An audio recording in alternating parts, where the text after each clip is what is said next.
Hi there, and welcome to my video reflection for the academic year of 2019-2020, the year that I think will live in online instruction infamy, thanks to COVID-19.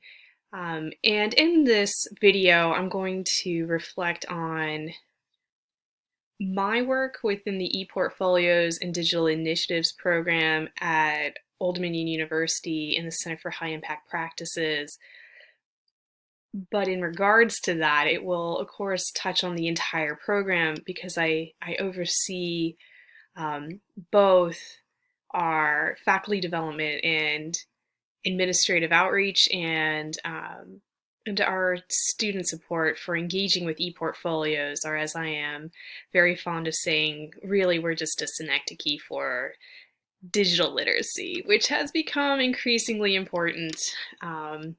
Everyone said that it suddenly became important, but I would tell you it has always been important. It just suddenly became very visible to a far wider swath of people. So, with that being said, I'd like to do kind of a quick rundown of what I think were our major successes, my personal major successes for the year, and then kind of point towards the future as well as potential obstacles. So, with all that being said, that preface, I will start by saying I actually think this is a really banner year for the ePortfolio team. As a group, we were cracking along, doing major things, and I don't know that going through the COVID-19 crisis has really disrupted us in any way. We maybe took a minor hit to tutoring numbers because we lost 2 weeks while the school was closed, and we had to trim numbers of hours. But beyond that, we're the team that's equipped to handle this. We were already tutoring and training in digital spaces. We were already very conversant with remote instruction. I am an online instructor as well as in-person instructor, so uh, it certainly didn't hurt that this team was already blended in delivery. So shifting online just meant we had to think more about how do we remain engaging, how do we get students and faculty timely information in a saturated communication field, right? And that I think has been difficult for us. ODU is a large institution and there are a lot of voices competing. And I think within that competition, we don't always get the chance to be seen, and thus students miss out on that sort of support that they could definitely use right now. And faculty find us in strange and unexpected ways. So anyway, so let's start with achievements, shall we? So I'm looking through the list, and there's a lot. So I'll just start with increasing our internal collaborations, which was a goal from last year, and man, have we just nailed that. So pleased with ourselves, really. I have a list on my reflection website that will be just below this video, and it's not exhaustive. I simply couldn't fit everyone on there, and in fact, I'm sure I've forgotten a few, but we actually hit the ground running after the end of the last year. We are counting our summer numbers because we didn't count them in the previous year when the last report was filed. But for instance, in May, we had a 6-week experience with 50 international students, Mexican military students who were here, and they built beautiful e-portfolios. We had 6 workshops with them. It was a great collaboration with the ELC, and now we have a partnership that we're working on fostering with them, and we did more workshops for them in the fall for other courses.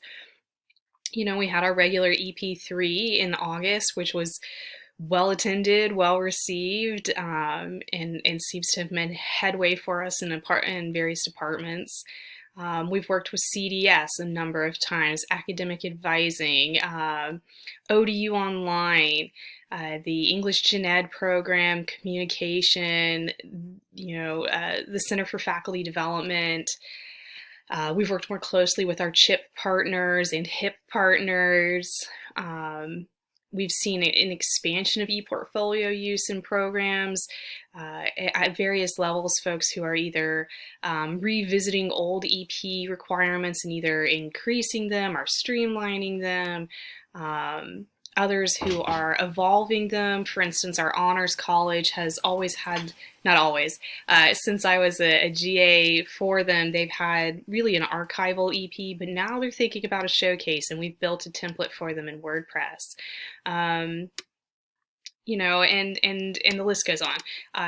It's just been a really exciting year to see that other programs are really starting to buy into this idea that digital identity matters and digital communication matters, that students need to know how to work in digital spaces, and so do faculty, admin, and employees of ODU. So that conversation has been expanding even prior to the COVID-19 scenario, but now that conversation is quite urgent, right? And so that was thrilling. Personally, the two things that I was just really quite happy and stunned to see happen this year was we had opportunities to showcase to expanding audiences outside our traditional partners and in departments. So for instance, we had a series of big visits in our ePortfolio studio, and outside of it, you know, President Broderick came. We had the Board of Visitors visit, which was huge and a great opportunity to share what we're doing and where we're going next. And again, I think just really well received. We got to speak with Chev. Because it's 5 years into the EP university level program, you know, I got to run the State of the ePortfolio program. I wish it had been better attended. We had really good information, but it was recorded and I shared it out with a huge list, and the response back was, again, tremendous. You know, people, I think, are really starting to realize that they can't kick the can on learning to teach with technology and learning to do that critically and effectively. And an ePortfolio, of course, has so many components of what we recommend for good pedagogy. So that was quite a lot. And in the spring semester, we were getting ready to do more presentations, you know, for instance, to the chairs, and with COVID-19 that got postponed. So hopefully we get to circle back. But again, externally, since we've always talked about ODU becoming kind of a regional hub for CHIP and having this kind of national reputation, I would say, I think pretty confidently now that we're starting to move into the echelons of the known portfolio programs nationwide. I say that because I was personally invited to do a number of things for significant organizations that that were new opportunities. So, for instance, I was able to be a speaker on the AAC&U national webinar that saw about 400 attendees, where we talked about expanding ePortfolio use beyond a single department. I was an invited speaker for the ABLE conference, where I gave a presentation on digital ethics and ePortfolios to the entire conference. I was invited to join the ABLE Digital Ethics Task Force, which is a worldwide task force about using ePortfolios and making sure that they're ethically produced, and that everyone who's being trained to use them are also respected, and so on. I got to do a presentation at AAC&U with Helen Chin and Janae Cohn from Stanford, both of who are very well respected, very well known in the field. It was a thrilling experience, and they were just really receptive to what ODU is doing, and from that, I'm now seeing folks from other institutions seek us out and ask our advice, because we sit in that kind of comfortable middle ground where we're not Stanford, but we are also still a large institution with with a really unique population and our own constraints. I had an invitation to work with the the team from Auburn in applying to a conference at IUPUI, and so on. So it's really quite interesting to see that now ODU does have this kind of reputation as an innovative e-portfolio program. And folks were, prior to COVID, already asking us about why we had such an aggressive online offering in terms of asynchronous video feedback, online tutoring, etc. And now they're talking to us about, like, okay, how do we get students to produce these when they're fully online, and how do we get faculty to incorporate these when they're fully online? And so those are evolving conversations, and again, folks from other universities are reaching out because they see us as experts. And also quite exciting was we were invited to do some publications. Media Commons, both Elle Tyson and myself had a piece. Each of us had our own piece in Media Commons about ePortfolio use. And we had the opportunity to bring Wix representatives to campus, which was really quite useful because they got to talk about ePortfolios and Wix is really starting to think about itself in a different way as an ed tech option. I think prior to this, they've really seen themselves as more kind of for folks to produce business websites or blogging and other things. But now I think they're waking up to the fact that academia is using them in a different way. And we're a part of that conversation, so all to the good. Another major project for us, which seems so funny given that it was the year we were forced to move online entirely first semester, was we had our ePortfolio Studio redesign. And the impetus for that, of course, was the Board of Visitors coming. And prior to that redesign, the space was a bit in need of love, a bit inaccessible because of a power column, and we did all kinds of work on that space in really the course of a month or two. It was very rapid, multi-units. I have to give all the credit to the fact that Chip had a really collaborative approach to that. Lena Stafford, again, Elle Tyson, Lisa Dunbar, Lisa Mays, because it is often hard to navigate the labyrinth of bureaucracy. Who's in charge of mounting a TV? Who's in charge of drilling this hole, activating this line, bringing you the phone? All things you don't think will take a lot of time, and yet they do. And so that studio redesign really was just a huge project, but such a win, so worth it. I think when we were there, the feedback from students was overwhelmingly positive. Faculty enjoyed being in that space. It's bright, it's welcoming, and we're hoping, as we, prior to the spring 2020 midterm, we were working on updating technology in there. We have a FIG, which will allow us to put in sound dampeners and directional sound cones. So the hope is over the years that we can really transform this space to be a media literacy space, with the EP, of course, being the tent pole for all of those concerns. But this was a huge win. And again, just so well received by pretty much everyone who's come in. So we look forward to returning to it and really digging in and seeing what we can do with that space moving forward.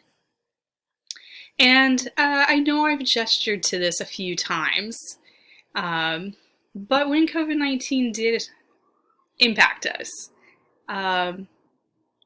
even if I sound arrogant saying, oh, that wasn't that big a deal for us, it wasn't that big a deal in terms of offering our services because they were already always blended. If we had workshops, they were available online.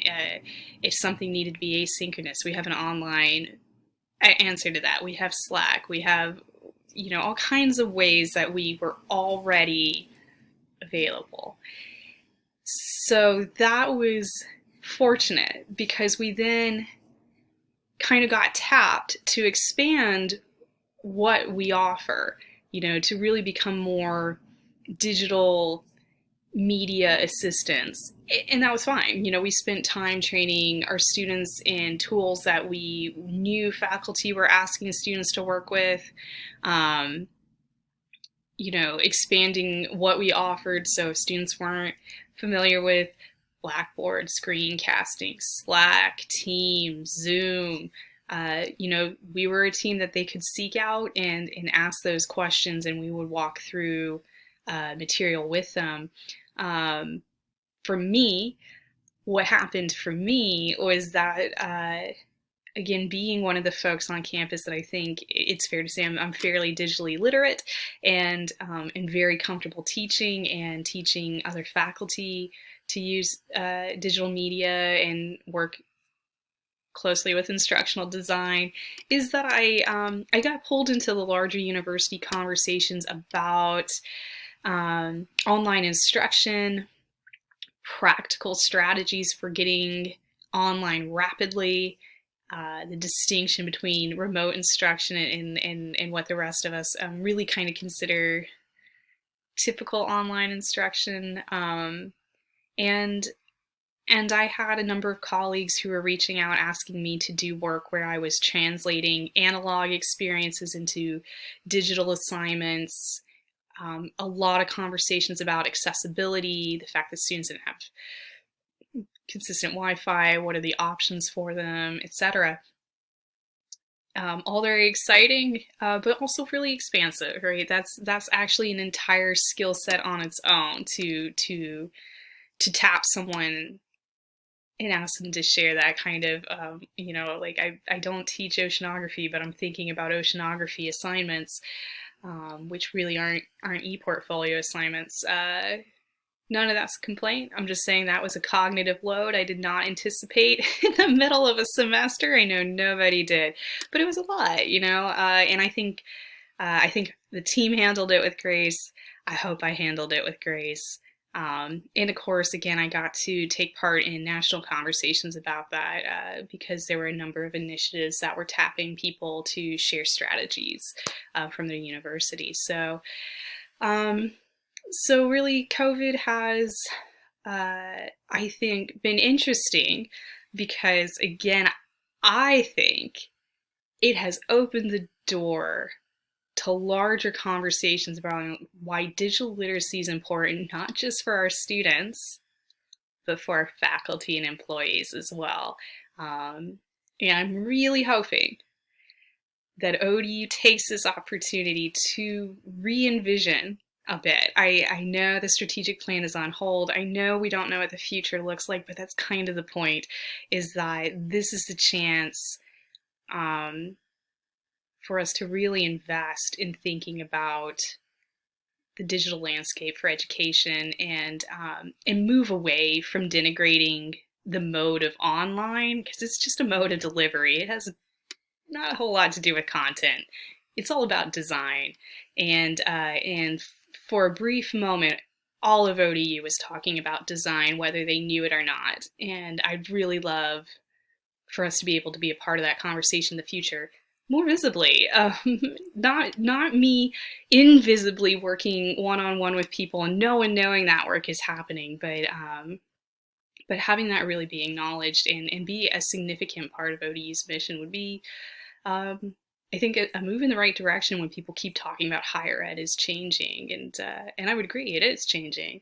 So anyway, that sounds really long-winded and abstract, but all that to say is that I think we have a window here where we could try to convince people that, at the very least, we can have high impact digital pedagogies, things like e-portfolios, and then the thing I haven't mentioned yet, but which is the next project, things like extended reality work.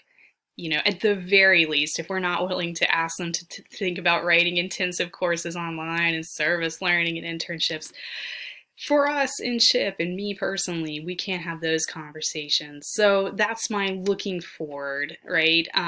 But before I do that, and I know this is a long video, I did want to acknowledge numbers. And at the bottom of this page, you will see just a few numbers. And these are snapshots. These are not exhaustive. They are not comprehensive. They are just quick grabs of some data to kind of give a small window into what we've done. So for instance, with our student tutoring, you can see that we had about 569 in-person, online, synchronous appointments. It doesn't account for all the kind of strange little group works that we were asked to do for different programs. That doesn't account for our Slack support, our email support. It doesn't account for our asynchronous support where we do video feedback. But this is just a quick shot at the year.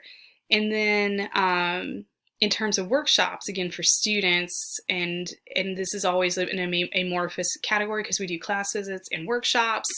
But, you know, again, like in the summer, we had 6 workshops just for the ELC alone.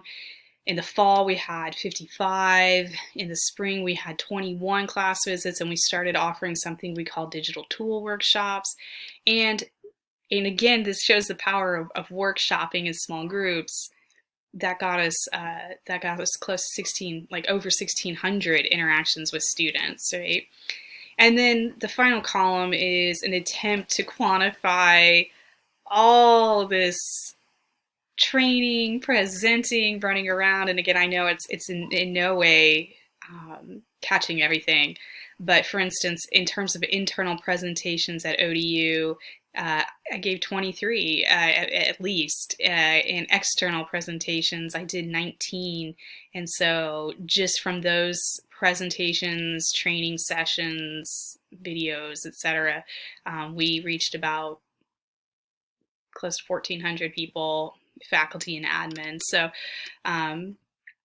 So there's a lot to be said for our outreach, I think. And again, this doesn't account for student street teams, social media, so on. The reach is expanding. So looking forward, looking forward. I had the opportunity to go to NCTE in the fall and give presentations there and help facilitate a workshop for a colleague, Amanda LaCastro, she does work on empathy and extended reality. And it really opened my eyes to what I think is next. And that is things like virtual reality and augmented reality. And I've started playing with that because I think those are the next digital high impact practice that can bridge the gap, that can really expand what instruction can do, both online and in person. And my approach in the future is going to be looking at things that are low level, easy to grab, that don't require you to be a programmer, that don't require you to spend hundreds of dollars. So things like Google Cardboard and available VR experiences, but knowing that within the next 5 to 10 years, and I think it'll be faster than we think it is, that VR will be more expansive, more readily accessible to people, and we can use it in critically sound learning experiences. And I mean, augmented reality is already here. You have a smartphone, you can engage with AR, and so having workshops for faculty on that kind of thing, and trying to get them to do low-level course assignments with this new tech, and thinking about having students think about it in a metacognitive way. Why does this work? Why does this engage us? And then, of course, the other thing looking forward is a drum I'm beating a lot these days, I'm sure to the annoyance of many people, but how we can take HIPS online. And in my case, of course, in the lane I get to occupy, of course, I'm really advocating for why e-portfolios are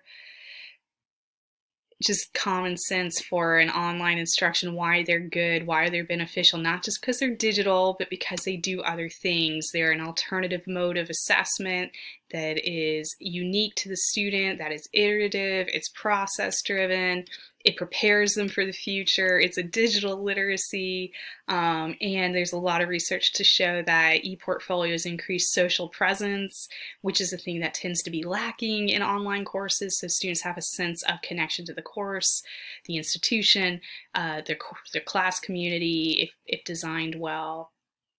all of those arguments. And one of those steps towards that is I've created a webinar with really a plug and play assignment, which is very, like, I call it a micro EP. It's a low level EP that's just meant for one course or one project, built in something like Adobe Spark. It's a one pager, but it introduces students to the idea of saving, reflecting, and producing a narrative of learning.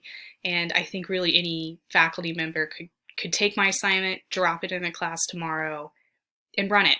And we could support them. And it would be kind of a gateway, I think, into more complex portfolio and digital assignments. So those are my thoughts on the year, and my thoughts looking forward. I know that the future is uncertain, and it doesn't mean that it has to be horrifyingly scary. I really hope it becomes an opportunity for us. I hope. Who knows?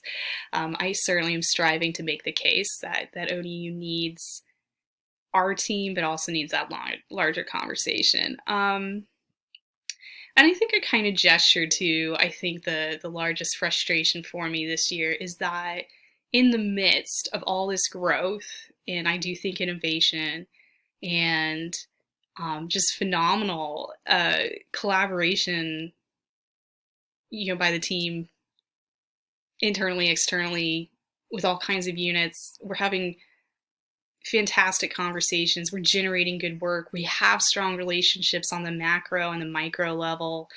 I feel the problem is that a lot of the micro is expected and then erased, right? And I don't know how to say that in a way that sounds articulate. I just feel sometimes our work is really invisible, and I'm sure that's probably something folks who do, even though we don't call me an instructional designer, I do get tapped to do that a lot for folks. Like, leaders needed a diversity experience, and they came knocking on my door. DC, we had a DC trip, and they wanted to think about how could they do some sort of alternative assignment there, and I worked with that. And again, same with faculty. But it's more than assignment design, it's whole programs. I've helped build elements of leaders. I've certainly helped with Innovate Monarchs. I'm going to help the ILCs. I've helped other departments, and I think personally it can just be frustrating when we're asked to expand and then kind of sidelined. So I really don't know that folks above us are aware that any of that exists or is accessible to faculty and admin. I think it can sometimes just be assimilated. And so that I think has been my one, if I had to say there was one frustration this year, it just feels sometimes like we're doing excellent work, but who cares? So, and that's a down note, and I don't mean it to be, but I feel like every reflection needs to have the glow, the grow, and the forward motion, and I'm excited for a forward motion. So, having said that, this will conclude my reflection. It has been, I think, a wild year, and I really hope that we get to continue our efforts in the future and continue the expansions that we had in place, knowing they're going to change, but that motion can continue, because I think ODU's population is the population that needs to bridge the digital gap,